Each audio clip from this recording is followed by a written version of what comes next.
தமிழ்நாடுக்கு உங்களை அன்புடன் வரவேற்கிறோம். பிரசாந்த் கிஷோர் வந்து விஜயை சந்திச்சது தான் ஒரு பரபரப்பாக பேசிட்டு இருக்காங்க. சுமார் 2.5 மணி நேரம் இந்த சந்திப்பு நடந்திருக்கு. ஏன்னா இப்போ வந்து பிரசாந்த் கிஷோர் வந்து ஐபேக்கில் இல்லை, நான் ஐபேக் திமுகவுக்கு வேலை செய்யணும்னு சொல்கிறாங்க. ஏன்னா மக்கள் நீதி மையம் உருவாக்கப்பட்ட போது ஐபேக் பிகே வந்து அந்த பணிகளை பிரசாந்த் கிஷோர் வந்து அவங்களுக்காக பணிகளை செஞ்சிருக்காரு. பிரசாந்த் கிஷோர் என்ன சொல்லியிருக்காருன்னா, விஜய் வந்து கிட்டத்தட்ட ஒரு 15 to 20% அவருக்கு வாக்குகள் இருக்கும். இதனால வந்து மற்ற கட்சிகளுக்கு கன்ஃபார்மா மிகப்பெரிய அளவுக்கு அதிமுகவுக்கும் திமுகவுக்கும் மிகப்பெரிய அளவுல வாக்குகள் போறதுக்கு வாய்ப்புகள் இருக்கு.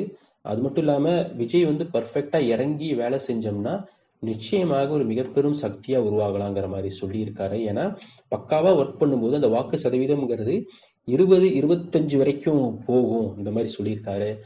நான் சொன்ன செய்தி உங்களுக்கு பிடிச்சிருந்தா லைக் பண்ணுங்க, ஷேர் பண்ணுங்க, மறக்காம இந்த சேனலை சப்ஸ்கிரைப் பண்ணுங்க, பெல் ஐக்கானை கிளிக் பண்ணுங்க.